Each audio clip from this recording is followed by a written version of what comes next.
Life often presents us with challenges, unexpected twists, moments of loss, and deep uncertainty.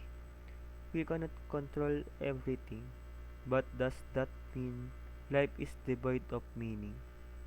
Viktor Frankl, a philosopher and Holocaust survivor, believed that even in the most desperate moments, life holds meaning.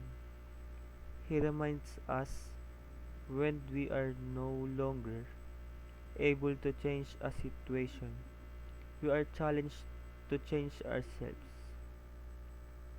What does it mean to change ourselves?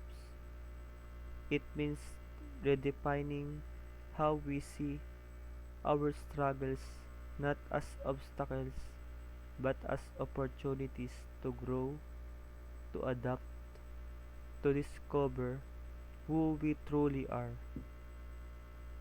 Life does demand perfection.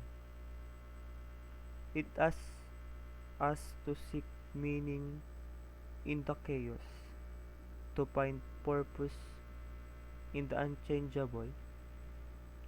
Perhaps the ultimate challenge of life is not what happened to us, but how we choose to respond in every situation, no matter how there lies a spark of meaning waiting to be found.